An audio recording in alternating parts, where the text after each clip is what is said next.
evening, everyone. So this is the last season of our conference. So today we have 5 talks, mainly about gravity, gravitational physics.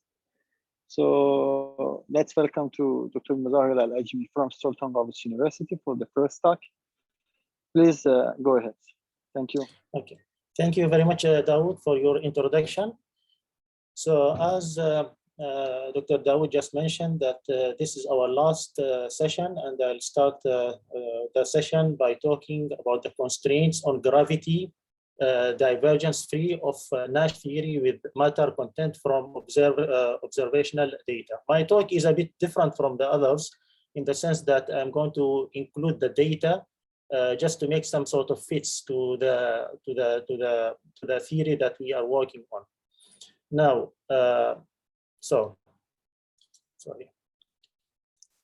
Nash theory of gravity is something that we started working on about 3 to 4 years ago. So I worked with my collaborators, Dr. Dawood and others on this Nash theory of gravity. And we started by studying the Bianchi type 1 universe in the context of Nash theory of gravity using the Noether symmetry approach. That was our first publication. Now, this publication was the first publication on Nash gravity was titled Noether symmetry in the Nash theory of gravity. It was published in AJPC. And these are the list of archives. If you want to archive the list of our publications in Nash, all of them are published officially. So, but you can have a look at them from the archive. Now, this is our second publication. It was about Nash theory of gravity with matter content. Okay, so the first one was without matter. The second one was with matter. We included the matter here, and it was published in IJMPA. Okay. Last year, I presented a talk on linear stability of Einstein and de Sitter universes in quadratic theory of modified gravity. That was again Nash. Okay, Nash gravity. That was last year in this conference. I talked about this. I gave a presentation, and this is hopefully to be published in Cyprus. Okay, as a proceeding. Okay. Now, the content of my talk. I'm going to talk about the Nash theory of gravity first. I'll introduce it, and then about the motivation of the Nash theory of gravity, why we like to work on it. And then I'm going to talk about the addition of the mass term now in this talk, in this research. And then I'm going to talk about the derivation of equations which are going to be used for the fitting. And then I'm going to talk about the observational constraints, and then the results, and then I'm going to conclude. Okay. Now, what is the motivation? Now, one of the Nash theory of gravity is considered as one of the alternative theories to Einstein theory of gravity. It is developed as a function of R mu nu, and then R mu nu, R mu nu. Now, the Nash theory of gravity is considered to be divergence free. Okay, with these parameters, with these variables. Okay. So this is equal to 2 R mu nu minus R square. Okay, and it has some applications in quantum gravity. So here we are going to first derive the equation of motion in the flat FLRW space-time and examine the behavior, its behavior by solutions of the solution by invoking specific forms of the Hubble parameter, as we are going to see. Now, the Nash theory of gravity, as I said, is one of the alternative theories of gravity. Now, this can be viewed as a modification of the general relativity, and it is of interest to attempt to develop theories of quantum gravity, as I just mentioned here in the motivation. Okay. Now, the action of Nash theory of gravity is as follows. So S as an action equals dx d for x L as a Lagrangian, where the Lagrangian equals square root of minus g 2 times r mu nu minus r square. Okay. Of course, if you take into account this action and then try to apply the variational principle and then try to make the derivative, then we get the box, where the box is the Lm10 operator, box g mu nu plus g alpha beta times 2 r alpha mu r beta mu minus half g mu nu r alpha beta, which is equal to 0. Okay, so this is considered as the field equation. Now, of course, this is the Nash theory as I talked about it in the previous presentation last year, of course, if people remember, and as it is published earlier. Now, here we added the matter term. The addition of the matter term appeared in this publication, okay, that I talked about. But I'm going to mention it briefly, the addition of the matter term, and then we are going to derive the equations which are used for fitting, and then we are going to fit these parameters and compare them with the data. Now, using this action, okay, which contains now the matter, using this action, the gravitational field operators are directly derived by taking into account the metric G mu nu. So it's the same process as we did before. So we just vary it with respect to the G mu nu, and then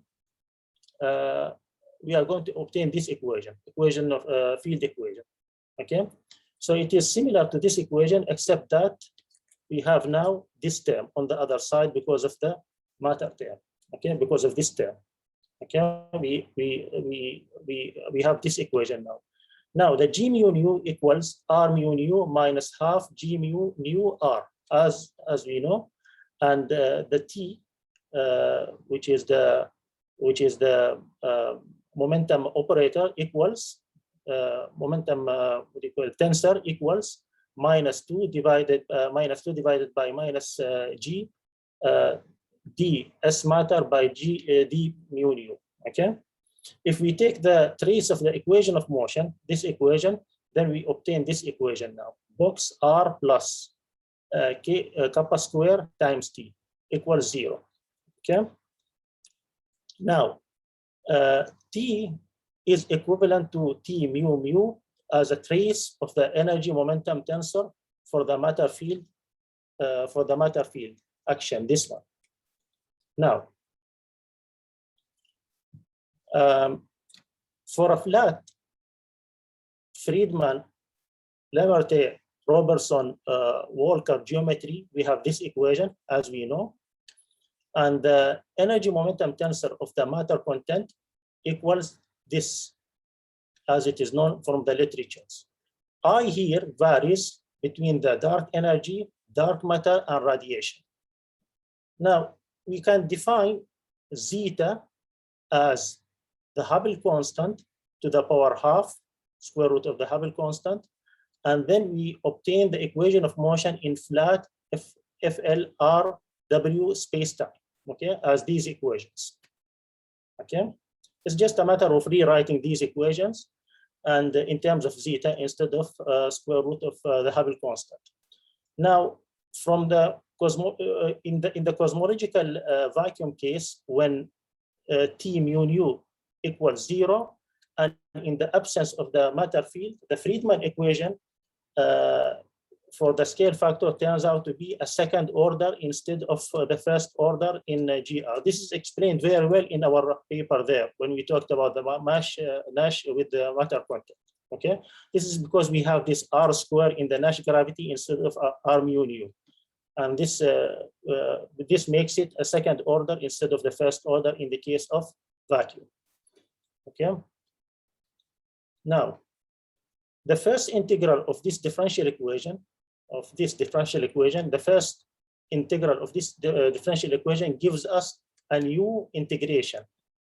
okay, a new integration constant, along with a new extra term. Now, this is the solution of it, okay, which is proportional to h to the power 3 over 2. Now, again, if we rewrite this equation, and then rearrange it, we end up with this equation at the end, okay? If we do the integration and so on, we end up with this equation, as you see, okay? I'm not going to go into the detail because these things we worked on before, okay? And this is explained even in our paper there with Nash, with the Nash gravity with matter. Now, if we invert this expression and we set for very small values of zeta vacuum, very small values, and then take the Taylor expansion, we end up with this equation. Now,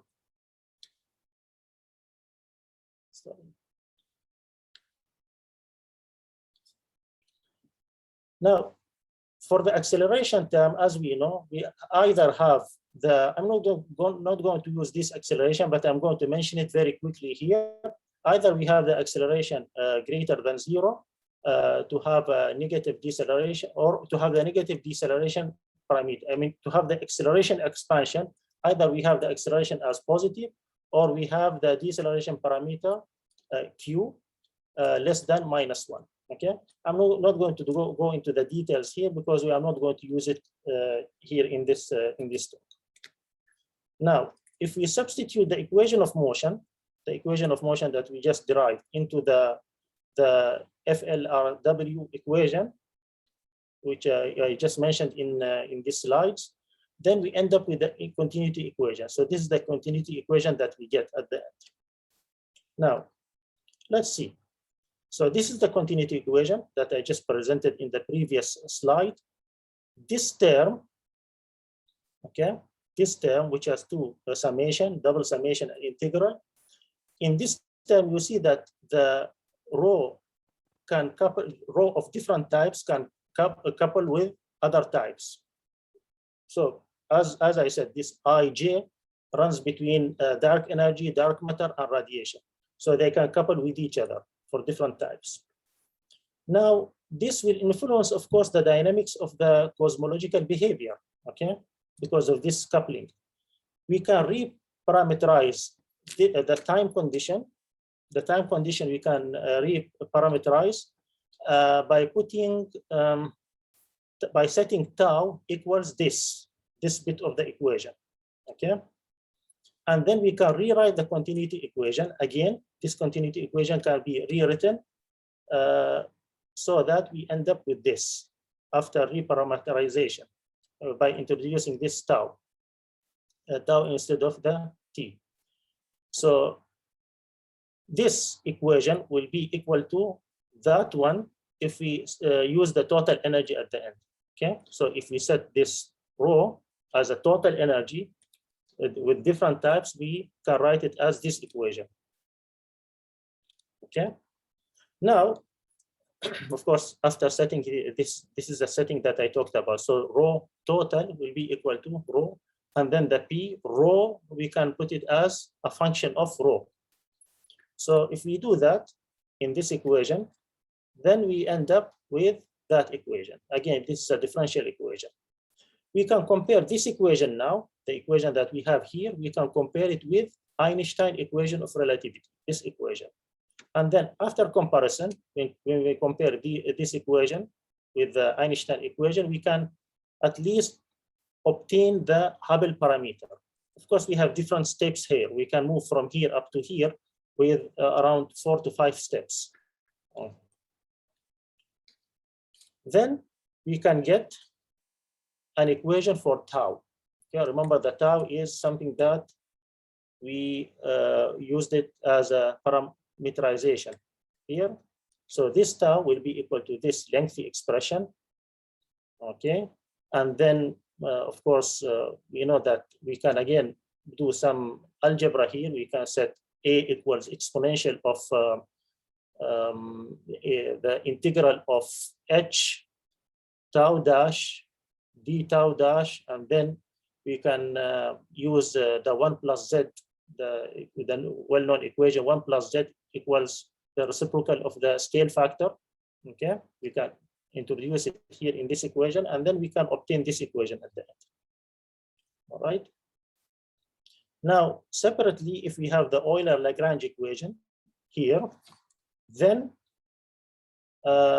we can introduce the potential. Okay, so a possible potential for our system now can be this equation, and then we can add it into the action. So the effective action will be equal to this equation at the end. Now, let me come to the, of course, these, what I mentioned so far is explained in our paper, Nash gravity with matter. Now, what is new here is the observational constraint. So the knowledge that we had from there, we can now use it for the observational constraint. Now here, we can constrain our parameters of this model from the observational data from the supernova type 1A, and the baryonic acoustic oscillations, the BAO. So we can consider the total psi square for a joint data for both of them, for the supernova type 1 and then for the BAO together, okay, as it is indicated here. This is something to do with the statistics. And in order to determine the parameter, we need to use some variables which are used in astronomy. For in this case, for example, the luminosity distance DL. Now, the luminosity distance is a relationship between the absolute magnitude, capital M, and the apparent magnitude, as I'm going to explain later on in the next slide. This is measured in parsec. Okay, this is measured in parsec, and this equation shows the relationship between the between this variable, the luminosity distance, and the apparent distance, and the the apparent magnitude, and the absolute magnitude. Okay, so this one is the apparent magnitude, small m, and the capital M is the absolute magnitude. Now, what is the difference between this apparent magnitude and the absolute magnitude? The apparent magnitude is the luminosity of the star, how bright the star we see it on the Earth. Now, what is capital M? Capital M is the absolute brightness, when there is no absorption in the way when the light comes from the star up to the Earth, where there is no absorption at all. Okay, so these equations are known in astronomy, and if we plug in the Hubble parameter into the DL, this equation, the luminosity distance, if we plug it into this equation and then perform the integration, we can get that equation now. Okay. Also, the theoretical distance for this distance modulus, the theoretical for this equation, the distance modulus, the theoretical one is this equation. Now, from the observation, we know that the range of the redshift is between 0.1 and 0.74. Okay, at least we can use these numbers, which can fit into this equation, and then we can. Now, as you see, this equation has some integration. How do we perform this integration? We use some method here, method of steepest descent or stationary phase method, in order to perform this integration. At the end, we get, well, this integral, okay, after we perform this method, we ends up with this expression. And this is valid when the Z max is less than 1. Then we can resubstitute this into that equation, which is the theoretical one, and then we can make a plot. Okay, we can make a plot. We can make a plot of this distance modulus, the theoretical distance modulus with respect to Z. So this is our plot now. Okay. Now, with as you see here, we have rho 0, which is the density, the initial density. With different values of initial density, we can get two curves, as you see. Now, the top curve, which is the yellow one, is, as you see, is non-linear. It goes like this, okay? And the other one is more or less reasonably linear here, as you see. So here we have these two fits, as you see. And furthermore, now we can use our knowledge from what we learned so far, and then try to fit these into the data. Now, from the observational point of view, we consider the corresponding chi-square of the supernova type 1. Okay, so we have this equation where the summation runs from, this is, of course, we know it from the literatures or the data dealt with the supernova type 1. You see that this mu is the observational distance, or the observed distance, and mu th is the theoretical distance, as I just mentioned, that the modulus distance, and sigma is the uncertainty in the distance moduli.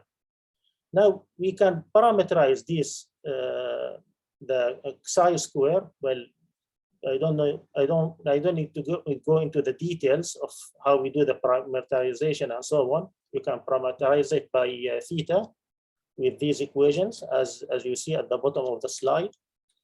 And then let's now in the next slide use some definitions in order to then use them from the data.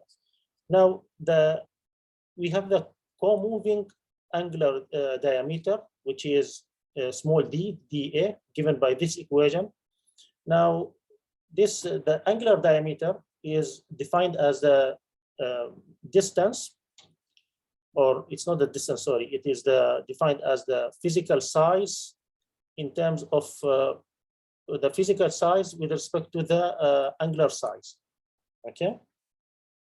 And we have the scale, the dilation scale, as capital D, dV. Now, don't mix this dV with the dL, which was the luminosity distance that I just showed it in previous slides. So this dV is the dilation scale.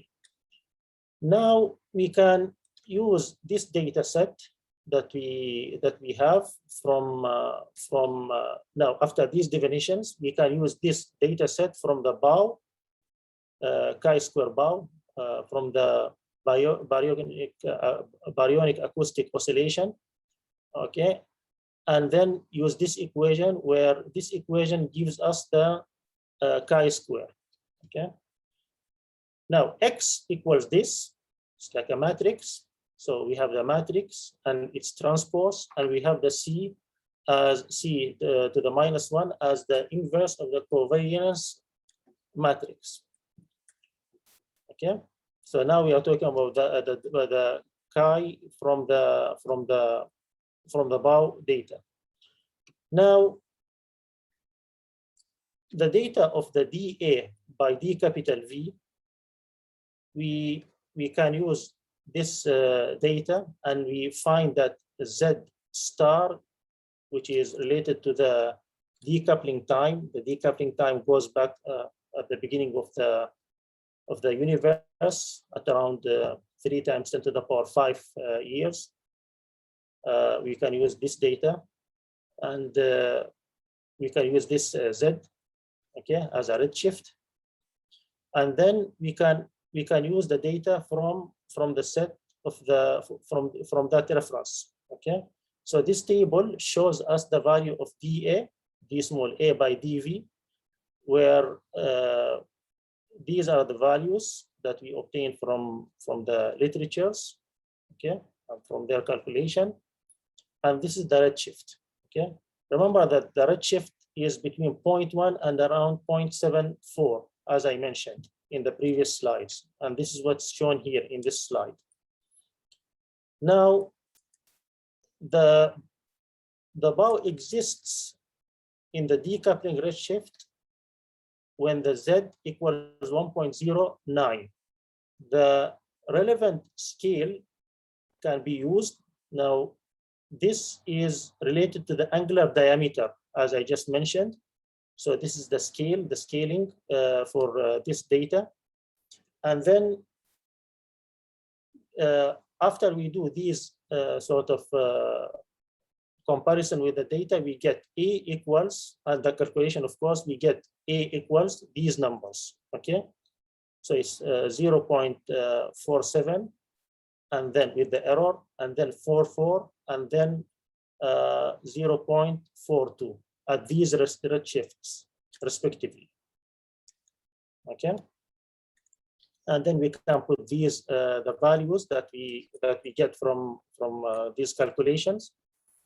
And if you combine both data together, the supernova type 1 and the bow together, and with respect to, again, the Hubble parameter, where the H is proportional to the inverse square of the density, we find that the best fit of our model is summarized in this table. So for tau 0, remember the definition of tau before, equals 0.3. For the density, rho 0 equals 0.5, and for the Hubble constant, for the Hubble parameter, it is 0.4. Okay, and for the matter density, it is 0.25. Okay, so that was the results that we get.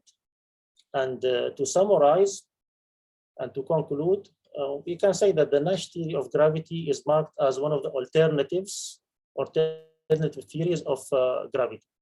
And for the results that we get here is that with the Hubble parameter, H is inversely proportional to the density square.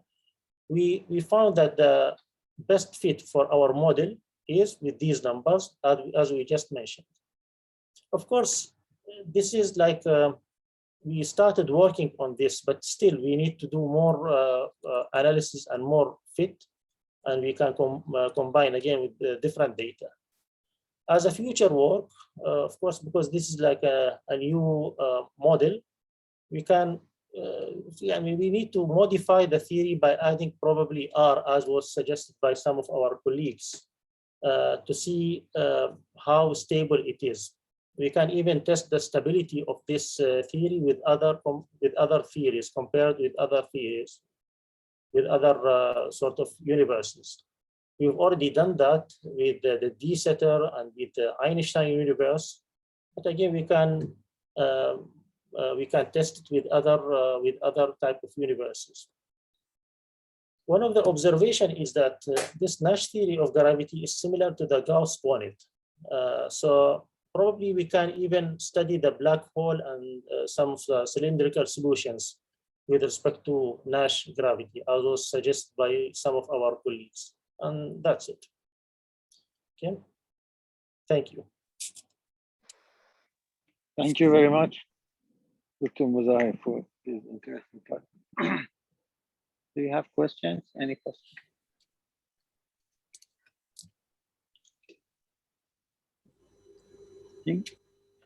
I can add one thing, is that, you know, this Nash gravity is not very easily accepted by, at least by the journals, as we understood. But the interesting things about the theory which we study was that, you know, it's not, it has a vacuum solution. So it's very interesting. So I mean, you have a vacuum solution even when you don't have any matter field. But in Einstein gravity, we don't have such solutions in many other theories. So this is an interesting part.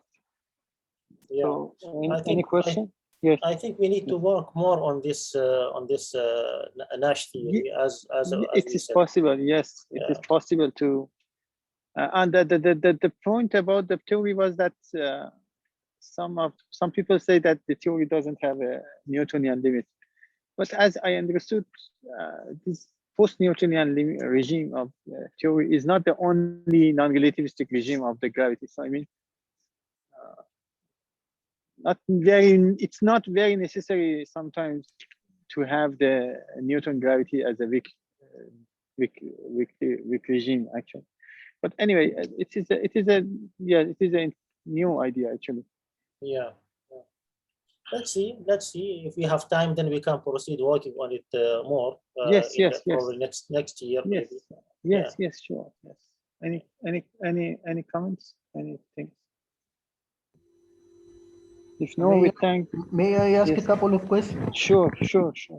Please go ahead. Yes. Yeah, thank you for interesting work and very clear presentation. You're welcome. So, despite the fact that you modify Einstein's GR, you still need to include dark energy. Is that correct? Dark energy, you mean here in this Nash? Yes. Well, as a density, yes, we need to include it there. As a density, you see that we have different types. We have the dark energy, dark matter, and dark. Is that correct, Dawood? I think we already added that. Yes, Yeah. we add matter fields. Yeah, matter Yes, field. Yeah. Yes. And the other thing is that when you show the distance modulus as a function of redshift, the theoretical curve, Mhm. um, yes, it seems to me that it grows very fast. Well, it is a logarithmic function, really. So I was expecting it to grow slower. Well, even for the lower one here. Yeah, yes, something like that.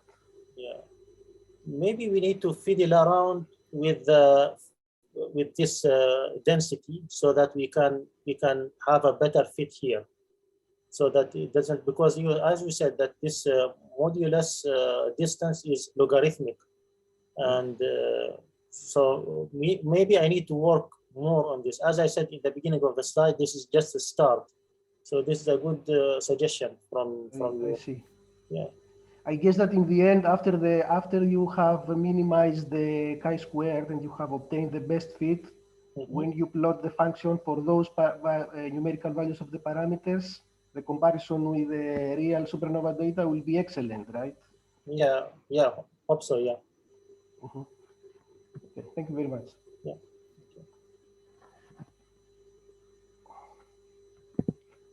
Okay, we thanks speaker, and if You're you welcome. agree, we move to the next. So Gregors, you're welcome to